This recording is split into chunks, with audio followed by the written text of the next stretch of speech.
Hey, welcome back to the Fam Lab. We appreciate you listening week in and week out. We have got an awesome episode. This one is chock full, as they say, of some really good, awesome information on family conflict. We heard from two of our favorite guests that we've had so far. We'll definitely be having them back. Matt, you want to tell us who we heard from? Barrett, Mikey, and I got to sit down with Greg Pirtle and Elise Thompson. Greg is a 20-year ministry veteran, and he also has completed his master's in conflict resolution and reconciliation from Abilene Christian, and he's now working as a conflict consultant through My Conflict Mentor, and you can learn more about Greg Pirtle at myconflictmentor.com. We also had Elise Thompson. Elise is a licensed marriage and family therapist with over 15 years of experience. She does work in the Allen area and also partners with the Park Avenue Church of Christ in Denison. And you can learn more about Elise at elisethompsontherapy.com. And this truly was a great conversation. Very much looking forward to sharing it with each one of you. Hey, follow us on Facebook. You can be our friend over there. At the Fam Lab has a Facebook group, and we are also would love to hear from you at hellofamlab@gmail.com. Matt mentions this later in the episode, but send us some of the things that work and haven't worked for your family as far as conflict is concerned. We would love to have our email blowing up just so people know that they're not alone and have some of the same struggles and those sorts of things. So we appreciate you guys helping us out and helping others out. Remember, rate, review, subscribe to this podcast. It does us a great deal. And you can also share this with your friends. That would go a long way as well. So we won't waste any more of your time. Let's get into an awesome episode on family conflict. Welcome to this week's Fam Lab conversation. We are so excited about the topic of family conflict. We're not excited about conflict itself per se, but we're excited about talking about it, and we are really blessed to have two great guests in studio today. We have Greg Pirtle and Elise Thompson, and each are going to really bless us with some ways that we can think about conflict in a healthy way, and some ways that we can, apply some principles to our own families. And we're looking forward to learning from them today. So we'll let them introduce themselves. Greg, if you want to go first and tell us a little bit about yourself. Sure. Thanks, Matt. Glad to be here. My name is Greg Pirtle. I've spent the last 19 years in ministry, most of that with middle school and high school students, the last 3 or 4 working with families. I do have a master's degree in conflict resolution and reconciliation from Abilene Christian University. And I am currently using that as a consultant, trainer, basically working with anybody who wants help dealing with conflict. So families, individuals, nonprofits, and it's okay to be excited about conflict because sometimes that can be good, So I'm excited to be here and to just get to share and learn also. So thanks for having us. Yes. Elise? Yes, I agree. Thank you very much for having us here today. I'm Elise Thompson, and I am a licensed marriage and family therapist, and I've been in practice for about 17 years. And so I help individuals, families, couples with conflict all of the time. And then I live in a family. And so I also get to, I know you looked kind of surprised, Greg, like, really? You live in a family? Right, yeah. But your family doesn't have conflict, right? Never. Never do we not have conflict. That's great. All families are going to have conflict. It's part of being human. And so I'm looking forward to learning and sharing with you today.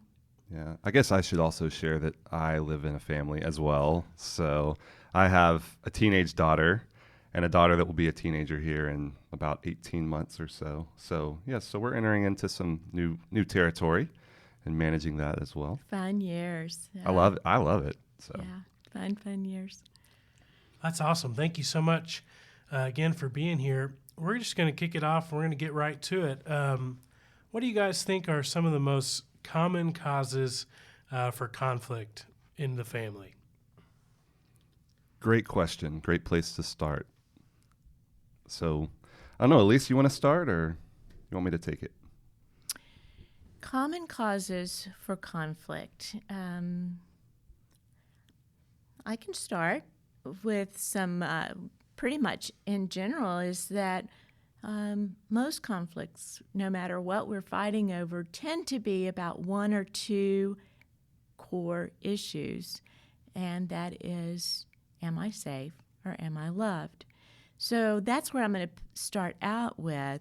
But oftentimes we are fighting about who's going to do the dishes, or you didn't call me, or you didn't pick up the phone when I called, and things that are on the surface seem to be the problems. What can you add, Greg? I was thinking the same thing.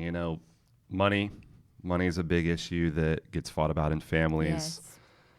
Sex is a big issue that gets fought about among couples. So there are things that we fight about and we look at that specific issue, but really one of the things I always like to say is the issue is never really the issue. Exactly. There's always something deeper. So I'm glad you started with, the value and security piece, because that's really where it comes from. Is most of the conflicts that I think we face are really not about the other person. They're about what's going on inside of me. Exactly. Yeah. And oftentimes we bring into our relationships with our spouse, with our children, with our parents, a set of beliefs of who we are and how we're loved and how safe we are that continue to get triggered over and over based upon how we perceive others are interacting with us. So oftentimes that fight is, please love me. Please make me feel safe. And sometimes it works and sometimes it doesn't, because we get into rigid type conflict cycles that tend to look the same way over and over. So that's when you start hearing couples or families say, we always get into the same fight. And it never seems to resolve anything. We're fighting over and over in ways that don't resolve anything. And so, Greg, you look like you had something to say. No, that's just good, because that's truth. When I look at my marriage, when I look at my family, really, I guess, church, friendships, we fight about the same things over and over, and we get into those cycles. So that's enlightening even for me. Mm-hmm. Yes. Seems like one of the hardest parts about conflict is stopping in that moment to really reflect on what is causing this issue, because you're so emotional and you're so involved in what's happening right there. So what advice can you give parents for how to stop in that moment of conflict and really think about what is the core reason behind this? What is causing this conflict? That's a great question. Yeah. I mean, I think of a lot of times when we think about conflict, we think of reacting. It's a reactionary experience that we have. And that can lead to some negative conflict at times. Conflict can be positive. That's one of the things that I think we need to remember, is that conflict is not a negative thing. It's our response to conflict that can be positive or negative, and that can make a difference. And so that's kind of what you're asking, is how can I respond as a parent more positively in conflict, as opposed to just reactionary in the moment, letting my emotions get the best of me. I think one thing is conflict's inevitable, so we can prepare for it. So for me, I'll tell you, one of the things I try to work on is being aware of my triggers.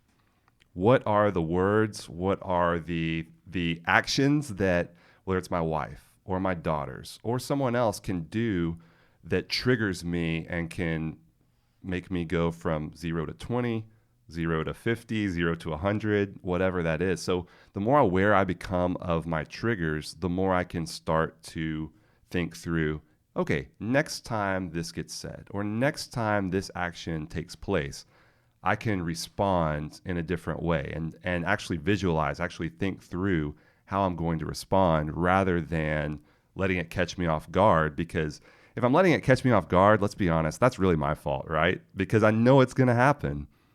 So if I can prepare myself for those moments, knowing my triggers, it just it allows me to respond thoughtfully because I've thought through it ahead of time, rather than reacting in the moment and being surprised that, oh, my daughter's going to take my favorite shirt and wear it outside in the mud. Okay, that happened a long time ago, so we're past that one.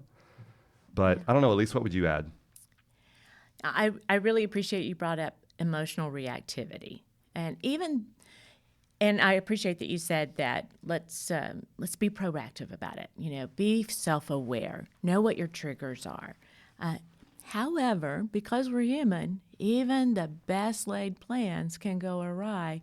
And Dr. John Gottman calls this emotional flooding, when we are just in that moment and we are reacting with a lot of emotions such as anger or frustration. And I'm not necessarily calling those negative emotions, they're strong emotions. And they can either be productive or destructive. And so one thing that I try to do and I coach others to do is to, when you're emotionally flooded, take a time out. Time out. It can be with kids, it can be with a spouse, it can be with a coworker, but call a time out. And that's by saying, you know what? I need a moment. I don't encourage spouses to say to each other, you need to take a time out. That typically does not work well. And for a time out to work well, I think it's important to say, I will come back and let's talk about this again in about an hour or this afternoon. Set a time. That's what makes it work. Otherwise, the person that you may be talking with may feel like that you're just avoiding and moving away from the conversation without it being addressed. And that's going to create frustration and then make further this conflict cycle of fight or flight, which we, coming back around to that, because when we're emotionally flooded, we are going to go into fight or flight. And for some, it means I'm going to avoid and isolate and withdraw. And for others, it means we're going to keep talking about this until we get it worked out. And, most of us have a go-to there. Yes, 100%. Yeah. I am my family.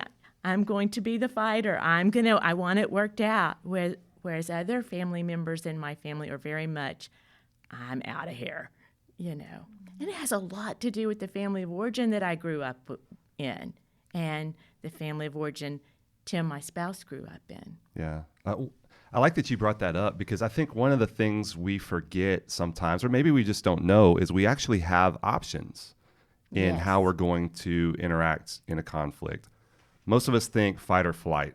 And so there are the two options, or maybe freeze. I've heard the freeze thrown in there sometimes too, where we just don't do anything. But we also have options to avoid for a period of time, step away for a period of time and come back, like Elise said. We have a choice to make.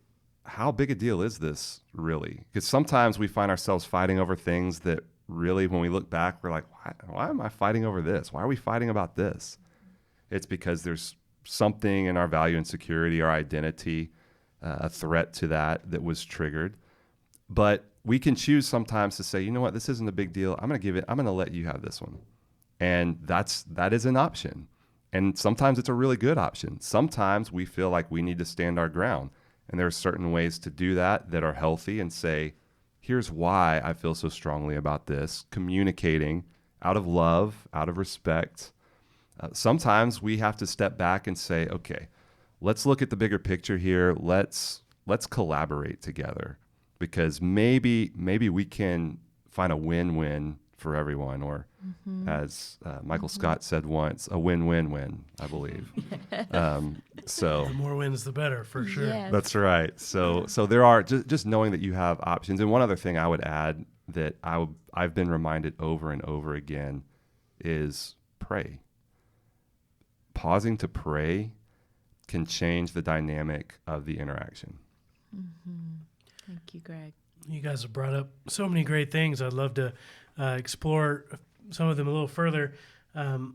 You guys talked about kind of conflict style and how, each person in the family has preferences for conflict and even ways that they react to conflict that seem to be habitual.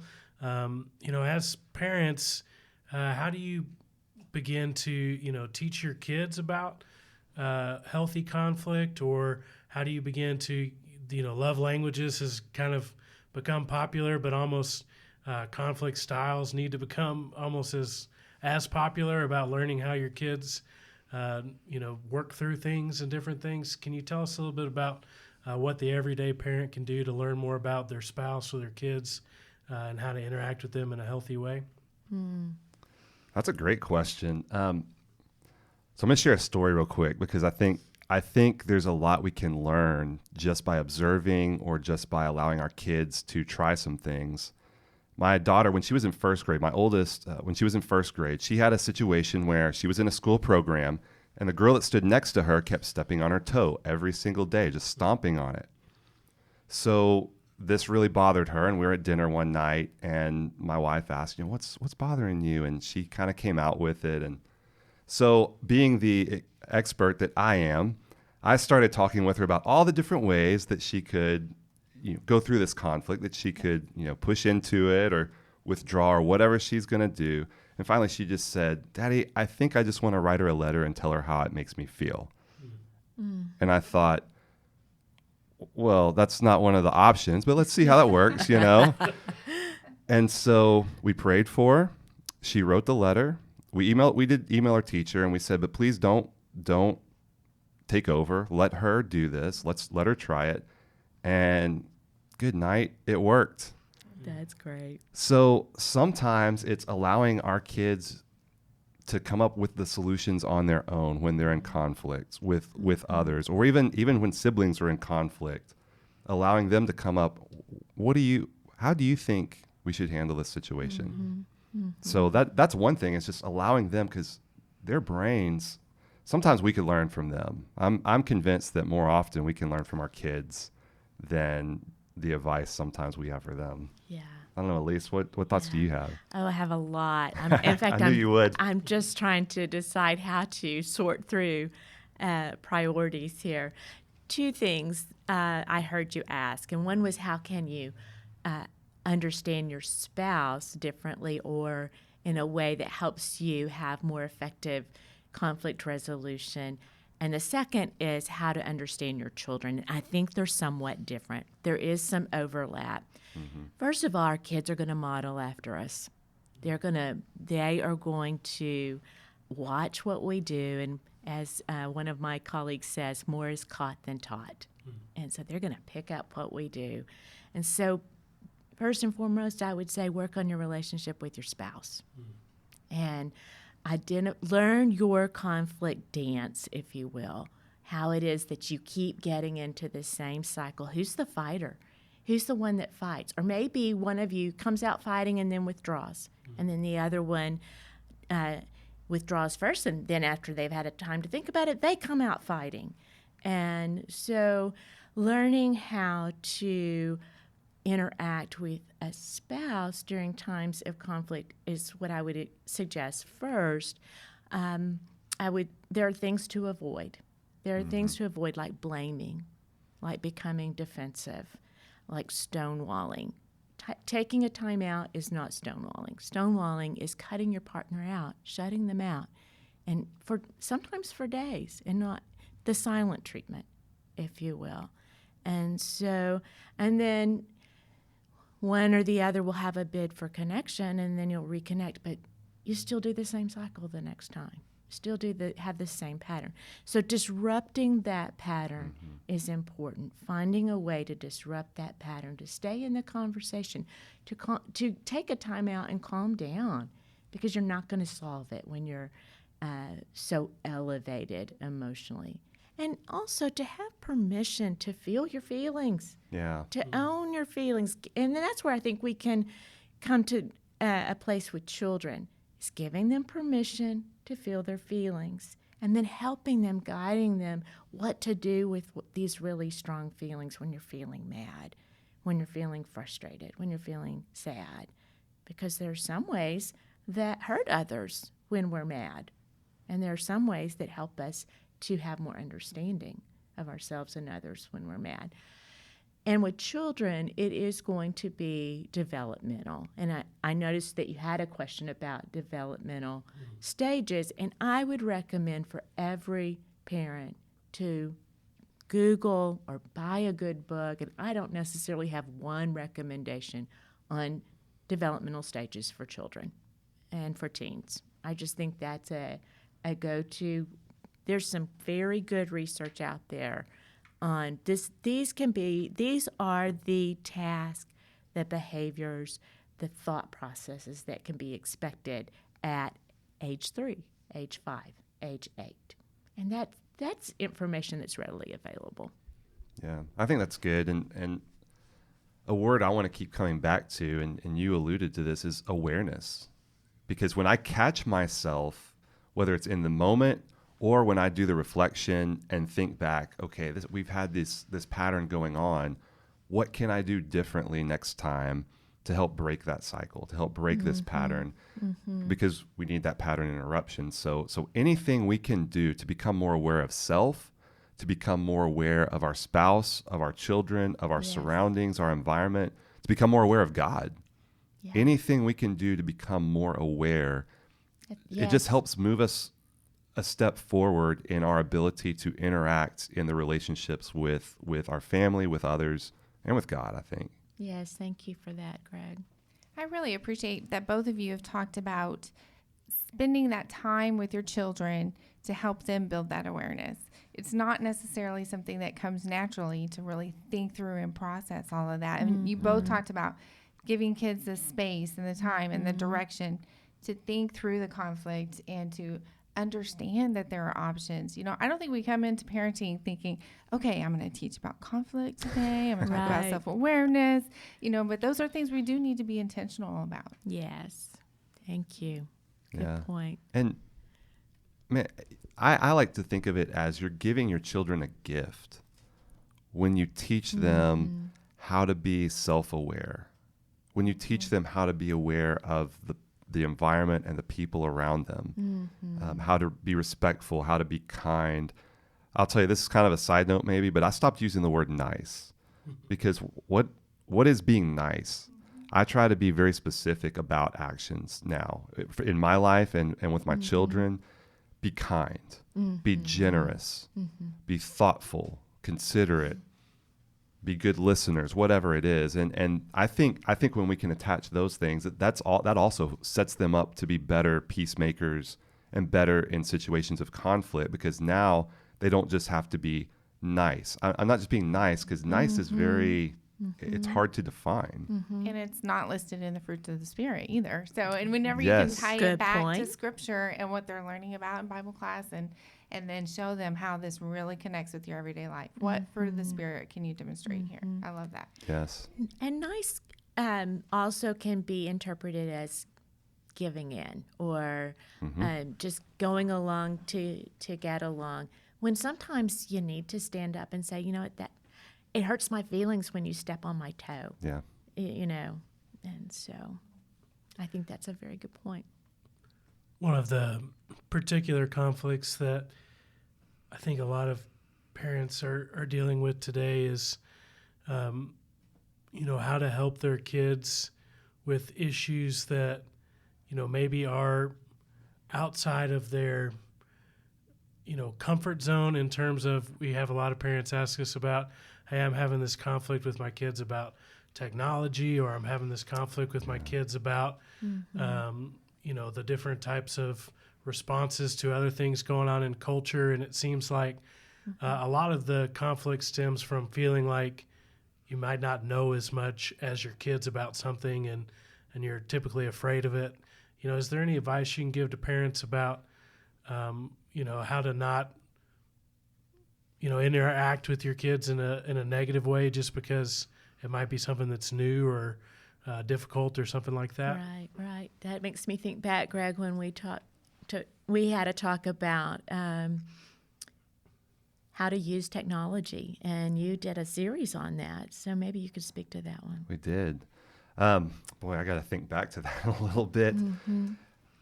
I think one thing is allowing our kids to teach us, coming back to that, asking them, show me how to use this. Show me what you do with this. Being a learner, being a listener, as opposed to just assuming that it's going to be negative. Because we hear all the negative outside about technology. And I mean, every day you can hear and find something negative about how horrible technology is. If that's the only thing we're listening to, then there are some good things we're missing out on. And the best people to have the conversation with are the people closest to us, are our kids. And so having conversations, I think being vulnerable as parents and saying, I have some concerns because I hear some of these things, especially as they get to be teenagers and as they get older, we can have more authentic conversations with them. Right. And so not fearing the conversation, but being learners with them, being in life with them, not just feeling the pressure of, I'm the parent, you're the child, I've got to teach, you've got to learn. But the more we can start to, it may not be a complete balance as they're teenagers, but the more we can start to see it as a relationship where we are in it with them and not just for them, I think that can change our mindset. I think that can change the relationship that we have. And yes, there are times as parents where we have to say, you know what, I don't think this is good, and here's why. The why is very important, I believe.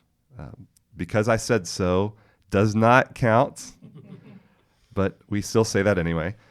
So the more we can learn with our kids, the more we can, when as parents, being able to voice when we're scared about something. I think attaching the feeling with it, that it's not just that I don't like this as a parent. It's this scares me and here's why.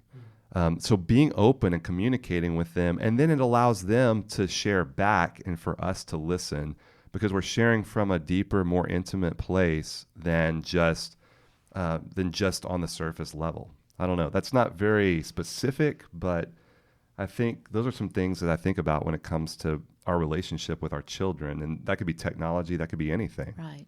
Yeah. Can I pick up there? Please. And so earlier we talked about giving children permission to feel. And so we also want to give our children, our teenagers especially, permission to tell us what's going on and permission to tell us things that we feel uncomfortable with and that we maybe wish that we had not heard. And what I coach parents to do is don't overreact. If you ask your kids to tell you the truth, and then they tell you the truth, and you orbit into the moon, you're going to teach them not to tell you the truth. And so, again, that learning of learning from them. It's okay to come to me. Let's talk about this. Let's talk about what the pros and cons here. Technology is not going to go away. So it's about helping all of us, adults and children alike, to be good consumers and good stewards of technology. And so that just for that specific issue, but there are others, like you said, Greg. You know, it could be curfew. It could be who friends are, concerns about friends. And so, again, it's come to me. Let's talk about it. Yeah, and on the technology thing specifically, now that I've had a couple more minutes to think about that one. Yeah, I threw you out there. Sorry about that. I think that's okay. I'll get you back later. No, just kidding. I think helping our kids see that it's a tool. Well, one, it goes back to what are we modeling, but helping our kids see that it is a tool. That's all technology is it's a tool. It's a great tool in some ways, but any tool that's misused or abused can become something that's detrimental in different ways. So helping them understand that, part of our role as parents is to help them set boundaries. We can do that with them, especially as they get older, again, with them. Allow them to be a part of the solution, allow them to have a say in it. That just gets more buy-in. That allows them to mature, to try some things out. There might even be a couple of things where we want something, maybe we're going to have a contract for our technology, for our phones, for our tablets, everything else. We set up a contract, and as parents, there's something we want, but our kids say, no, we really think this is better. Maybe we try that. And as we see that it is better, wow, we've learned something. Or as we see that, no, we really, our first instinct was right, we can come back to our kids and have that conversation with them and say, okay, we went with this, but do you see what's happening here? Again, we get to help them become more self-aware. We get to point out some things to them and coach them and teach them in that way, rather than just saying, we're the parent, you're the child, here's the answer. And so those are a couple of thoughts that I have on technology, and just communicate, talk with each other, share, about the apps that they're using. I do think you have to be careful about, you want to build trust with your kids, and at the same time you want them to be safe. Right. So I think that's probably the biggest dance. Yeah. Of all of it is and as parents, I think we have to ask ourselves, what are we really trying to control here? Are we trying to control our children, or are we trying to control every message that they hear? Because we're not going to be able to do either one of those things. Are we trying to control, maybe the best question to ask, or are we trying to help them? Good point. That's awesome, and thank you for diving down the technology rabbit hole there for a second with us. Yeah. One question that we get a lot is it okay for us to fight in front of our kids? What does that spousal conflict look like, and can you give us some guidelines into how that maybe should work a little better? I do have an answer for you. That depends. There we go. Answered it. Cleared it up right there. Thank you, Elise. I think that if you are modeling fair fighting, effective communication skills, and modeling an approach to conflict that has maturity and humility and seeking to resolve a problem or a concern, yeah, I think kids need to see that. I think that if there's name-calling, blaming, defensiveness, stonewalling, raging, back to the emotional reactivity that has gotten escalated or elevated, I think model timeout at that point, model effective timeout. And so there's probably more to this answer, but that would be what I would say in general. Yeah, I think that's good. And one thing I would encourage us to do, and I practiced this recently, because none of us always handle conflict well. All of the time. All of the time. Yes. I'm not sure how I said that exactly, but yes. You're good. Thank You're you. good. So in those moments where I don't handle it well, and especially in front of my children, I think it's important for me to go back to my girls and say, hey, I want to talk about that situation earlier. I didn't really handle myself in the right way. Mm-hmm. And I can have a conversation with them and talk about, here's what I should have done. And here's what I'm going to try to do next time. But let them know that I'm learning too. Let them know I'm in need of God's grace too.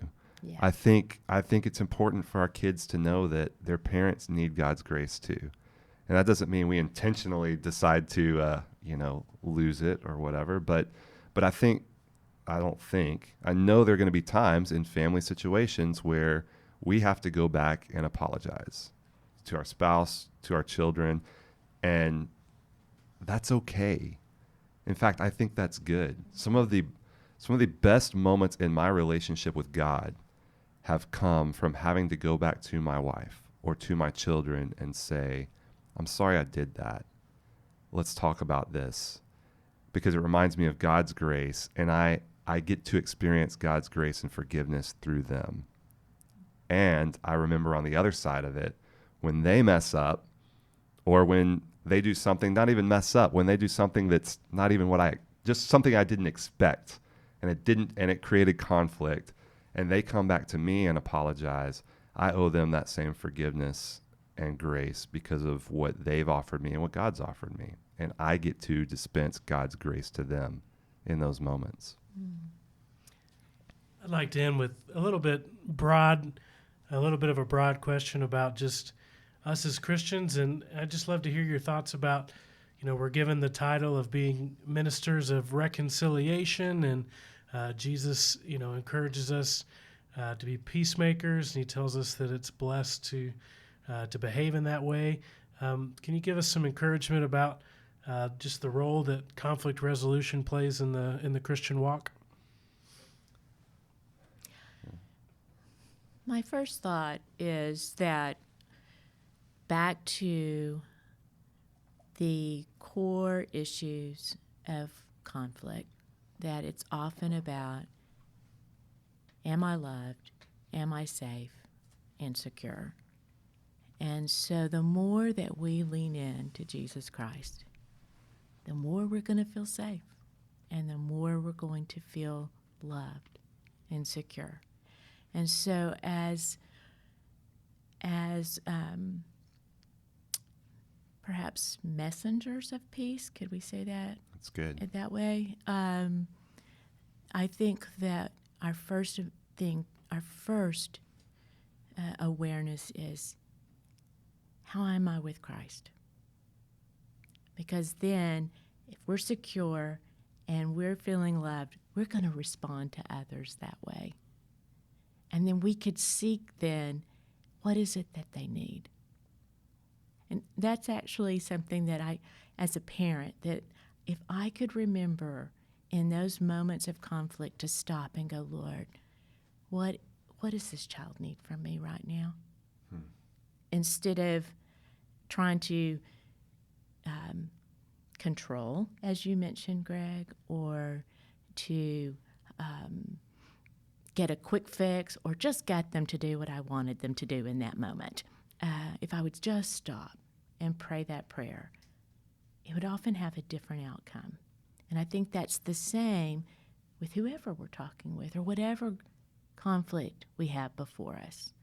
Is what is it? What is it that they need? Or, where is it that they may be feeling not loved, not secure? And I don't always know, can't always judge that, so I have to ask that question. Hey, and I'm not just talking as a therapist, I'm talking as a person. Tell me what this is about. Where are you right now? What's this defensiveness about? Defensiveness means you need to protect something. What do you need to protect? So that's what I'll start us off in that line. Pick up there, Greg. I almost don't even want to follow that. That was so good. But what it makes me think about is tying to the passage in 2 Corinthians 5 about being ministers of reconciliation. I think one of the biggest problems that the world has is seeing others through worldly eyes rather than seeing them through God's eyes. And I think that's kind of what you're talking about there is, first we start with our relationship with God through Jesus, and then that extends to others, and really trying to see past the exterior to the interior. And I'll tell you what, one of the things I try to live by is that I believe Christians should lead the world in peacemaking. Yes. And peacemaking is not a passive experience. It's not keeping the peace. And unfortunately, so many of our churches and so many of our families have just been about trying to lean the right way and say the right thing and appease in the right way so that we just keep enough peace, and we try to avoid conflict. We try to keep conflict out rather than running into the conflict and saying, we're going to bring true peace in this because we're going to work to the root of the issue. We're going to work through this. And there's a commitment, whether it's in family, in our marriages, with our children, with our friendships, in our churches. My hope and prayer is that we see a commitment of people who are willing to get past that surface level calm and that just trying to keep the peace and really dive in to be peacemakers and ministers of reconciliation, so that, because we have the message of God. God made the first move in that. God is the first reconciler in our relationships. And once we take hold of that, then we can tell everyone, one, be reconciled to God, and then two, you can be reconciled in your other relationships. So, and there are lots of different ways that can look. That doesn't mean everything's the same as it was before, but I believe that we, as followers of Jesus, should lead the way in peacemaking. Agree. Thank you so much for being with us here on the Fam Lab. I know I've enjoyed this conversation and wish it could go longer. So thank you so much for being here. We may have you back. I would love that. Thank you for having thanks us. for being here. Thank you very much. And we will lead into our Fam Lab review. Welcome back to the Fam Lab. That was a pretty good trend. Don't worry, I'll play music over it. Hey, welcome back into the Fam Lab. It's me, Barrett, and I'm with Matt and Mikey, who were just part of that conversation, and Rosalind as well. She's waving, but you can't see that because we're not on video. We just wanted to have a quick kind of wrap-up conversation and cover some of the things that we discussed earlier, or what you've already heard a discussion on, but conflict is inevitable. And there were so many good nuggets in that. We hope that it was a blessing to you guys as much as it was for us. So we'll just kind of roll the ball out, have some quick thoughts on the matter. And again, you can email us at hellofamlab@gmail.com. We would love to hear your thoughts, especially on this episode. Guys, what'd you think? Well, I'll say that I had lots of aha moments listening to Greg and Elise. I thought there were a lot of great points that they brought out. Maybe the one that stuck out to me the most is that we really need to be equipping our children to respond to conflict biblically. I can't say that word today, but yeah, Bible we fully. need to, yes, Bible fully. We Yeah. need to really make sure that our kids know God's word so that they can respond the way that he wants us to, because he does give us a prescription on how to handle these types of conflicts when they come up. And I just thought that was great. Yeah. That we could prepare. I had never thought of it that way. And I think that's great. That's good. Hey, real quick, I'm sorry, Matt, I cut you off, but real quick, do you guys know your conflict dance? And who, I am for sure not the fighter. Jenna is 100% the fighter. She will tell you that she's the fighter. I would rather, one, probably deep down ignore the problem completely, but then two, I just want everybody to be, I'm real quick to let stuff go. I'm real quick to move on, especially if it's me that's messed up. That's a joke. But do you guys know kind of the roles that you fill? Well, I'm definitely the fighter, and I want to figure out every problem to the very core of it and talk about every little part of every problem. And Jaron does not want to talk about it at all. So, yeah, we have very different styles on that. Some of my aha moments, Rosalind, during that conversation were that I do a lot of things wrong during conflict, and there is definitely a lot of room for improvement for me on that. So I appreciated taking the time to think through that and to start working on some things to make it better. I think for me, I would probably fall in the fighter category as well. I know that, oftentimes I struggle from, the minute a conflict begins to, I'll start focusing on, maybe how to win an argument, or how to, effectively state my case, or, be worried about, representing myself in that particular situation, and can easily lose sight of what the core conflict was. And I think that is something that, comes from, maybe a lack of preparation as well, and a lot of opportunities for growth, and in my ability to respond effectively in conflict situations. I think it's interesting that you say that, Matt, because I think, Greg talked about knowing what our triggers are. And for me, it's when I feel like people are not listening to me.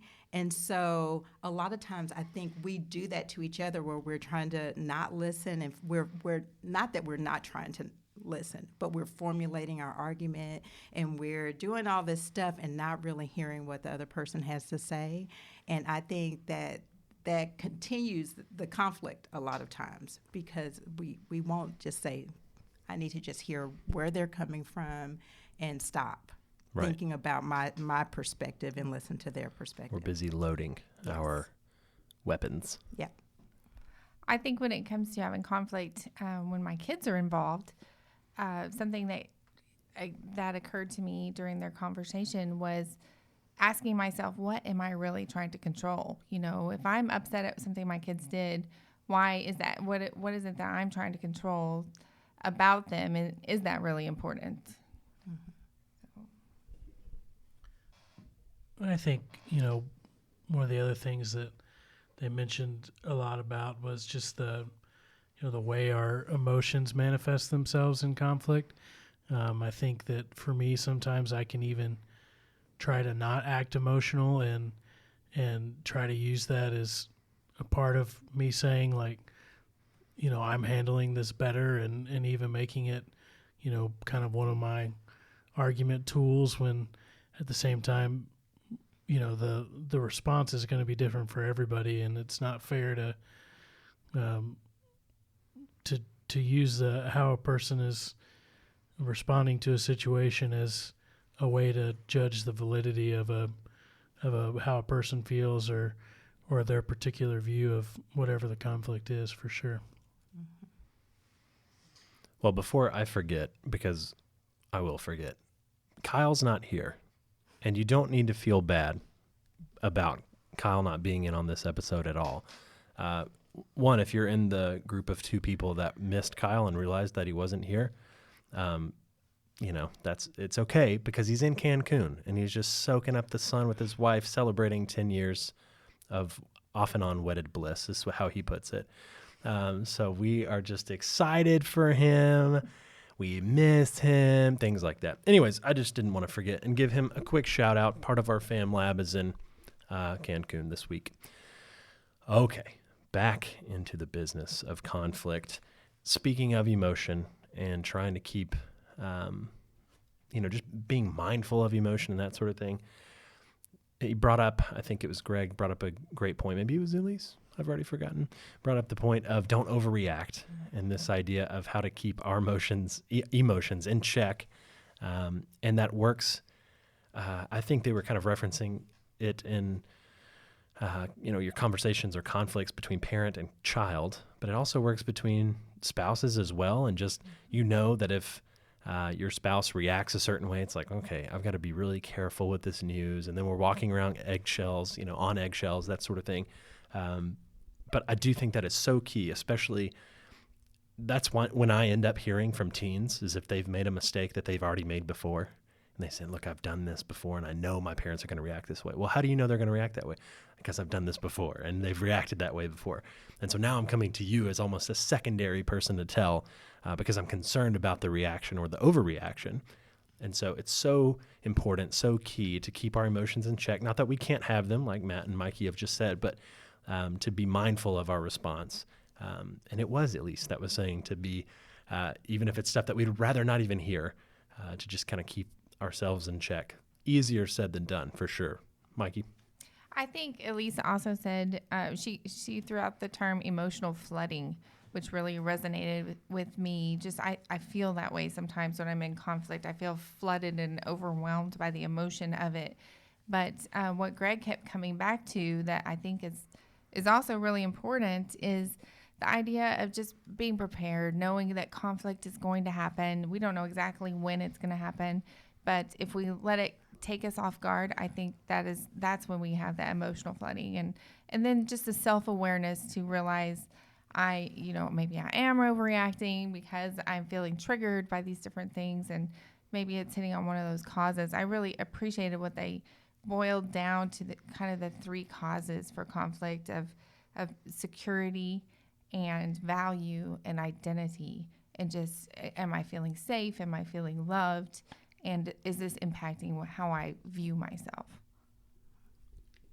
Yeah, and I guess I really thought a lot about just taking a time out. I think that is a great thing to do. And I thought of it in terms of stopping sometimes in conflict, thinking about it, giving yourself time to think about it, and praying about it too.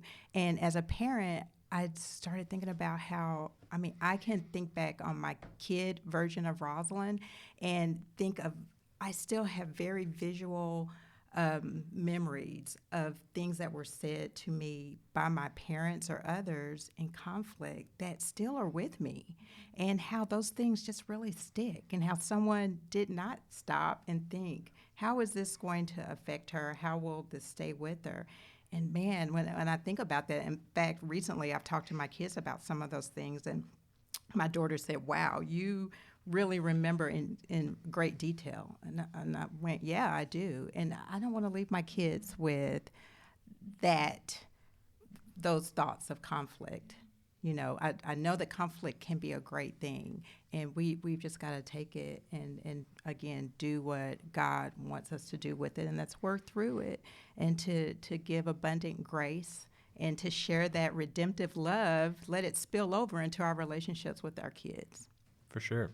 Along those lines, I loved the idea of the timeout. And as the peacemaker and someone that just wants there to be peace, it's real quick for me to be like, hey, let's take a timeout and let's talk about this later. But I think it's really important to tie that together, or, you know, make sure that you're almost scheduling the conflict, scheduling the conversation, but it's you know, putting off for a purposeful amount of time the conversation and the conflict, to say, hey, and do this with your kids, right? I mean, that was kind of my parallel with, as a youth minister, if there was something that, you know, a parent could do, of say, okay, my kid has told me, and they, you know, it was tough for them to tell me, and I want to react a certain way. I want to react maybe in a harsh way, or, you know, I'm tempted to blow up. All right, hey, can we talk about this later, because I'm a little I need some time. And acknowledging, hey, I just need some time to step back. And we do that with our spouses, right? And so to do that with our children, our teens, hey, wow, thank you for sharing. Thank you for telling me. That makes me real nervous as a parent. Can we talk about this in a little bit, and just let me kind of wrap my head around it? To admit that, and again, going back to what Greg was saying, where we're in this life with them, we're not playing the teacher role and this, you know, dominant parent role the entire time. To just let them know, hey, this is tough for me. You know, this is how I want to react, but give me a minute and let me wrap my head around it, and things like that. I think that's key for us, kind of leaning into conflict, but playing fair too. Matt, did you have something? I think part of, you know, spiritual stewardship, you know, as adults is knowing how to get ourselves back to a place when we can evaluate something, you know, whatever that thing is for you that helps you to refresh, or whatever it is that helps you to, you know, get your mind back right before you can reapproach something. And hopefully we're building those things into our week. You know, you have to create those times that are refreshing. And I know it's tough and schedules are difficult, but, you know, when we go on mission trips with kids, oftentimes we remind them of the acronym HALT. Are you hungry, angry, lonely, or tired? And a lot of times the, you know, particular challenges that come up in situations tend to respond to one of those things. And ultimately, as an adult, you're responsible for, you know, managing each one of those maybe triggers or symptoms for yourself. I love that, Matt. And I love the idea of helping kids process through their emotions. You know, Elise talked about giving kids permission to feel their emotions, but they also both talked about times when you help kids talk through their emotions, help them identify them. I mean, with little kids, you need to give words to their feelings so that they can understand how they're feeling and process that and try to figure out where it comes from. Barrett, I really liked what you said about talking I probably worked really hard on it. Talking your kids through your process as a parent. I think it's really fine for kids to see behind the curtain on that. I don't think that we need to keep parenting as a secret from kids, and letting them know that you're trying hard and you're trying to figure it out in the best way you can is okay in a lot of situations with kids. And Rosalind, I really appreciated what you said too about how conflict can be positive, because it's in those times that we have growth in our relationships. You know, it takes that effort to have growth as between parent and child and between spouses, and growing and learning and improving together. I can't take total credit because my parents were a good example of that. And yes, they totally did what every parent does and yelled at me from time to time, or lashed out, or, you know, just, you know, popped off, overreacted, whatever. But they were also really good about, hey, let's talk about this later. or just, telling me very gently, that makes me nervous. I don't like that. I wish you hadn't told me that. They're just really upfront with that. So I appreciate them doing that. We are coming up on the hour mark of this episode. So maybe one more thing apiece if we got it, and just kind of closing thoughts. One thing I just wanted to say is that this is for all relationships when it comes to conflict. Using empathy it cannot be overrated. We have to learn how to put ourselves in other people's shoes and understand where they are coming from. And also we have to go back again to God's word and really pray about forgiveness, because a lot of times conflict comes when we just are hurt. We're hurt by others, and we need to learn how to forgive others. I think they mentioned in the conversation, you don't wake up every day thinking, I'm going to teach my kids how to handle conflict today. And that's so true. But when we think about, how we want to equip our kids to go out and be, mature Christian adults, we should value those things. And so, taking opportunities to, to compliment them on how they handle a particular situation, or to highlight, areas of growth or maturity. Maybe it's a sibling conflict or something, and, they display, a piece of character or integrity in a certain way. You want to highlight that, and you want to, leave them, adding to their own toolbox of how they can handle conflict effectively. One thing I learned in school, and this was a weird takeaway from like a family ministry class that I took, but it has stuck with me, and we used it especially in our first year or two of marriage, but I think it would probably work even better with teenagers or kids. But it was this, I think he called it a toilet contract. Can't remember if it was toilet or a flushing contract or something like that, but it was Dr. Brumfield, and he had this whole elaborate lesson built around this idea of, hey, if you keep coming back to the same ammunition in your arguments, and it's like, well, remember in 1993 when you said this, that, if you keep coming back to that stuff, if you keep getting hung up and you keep falling into the same conflict things, write it down and say, look, when you say this really hurts my feelings. I wish we could move past that. I thought you'd forgiven me for this. Have you forgiven me for this? Is there something I can do to help you forgive me for this? Because I've forgiven you for X, Y, and Z. And just writing those things down, having that conversation, not shying away from it, but then kind of dumping that, getting rid of it. And he says physically, ball it up and flush it down an actual toilet. I don't know if we ever did that. That seems above and beyond. But we really liked the idea. And there were times where, okay, hey, we can't keep circling back to, and especially early on, immature marriage, just when you're figuring things out and you're adjusting to kind of a new way of life, that was for sure helpful for us. So, okay, we can't keep bringing these things up. Those are hurtful. It was the same with kids too. Just because they've done it before doesn't mean you can go back to, hey, you've done this 1,000 times, and remember this time, and remember this time. We got to be willing to kind of flush some of those things away so that we can grow from our conflict. We have to be able to move forward. We can't let conflict stunt our growth as a family or any relationship. So any other thoughts, closing thoughts? Weird that we're going to end on a toilet contract thing. Matt? This would be a great time if you're willing to share with us some of your stories about conflict. We'd love to learn from you. There are all areas that we can grow in this, and so please send us an email at hellofamlab@gmail.com for sure, or you can use the Facebook group of the Fam Lab and share some ideas, and we'd love to have you on the podcast. Let's keep the conversation going for sure. This was a very rich, in-depth episode. Lots of good information from Greg and Elise, and we hope that it was beneficial for you for sure. So we're definitely going to have them back, maybe get our buddy Kyle back in here. If he can ever make it off the beach, that would be great. But we appreciate you listening so very much. Hope to hear from you soon. Remember, share this with your friends and family that it would benefit. Deuces.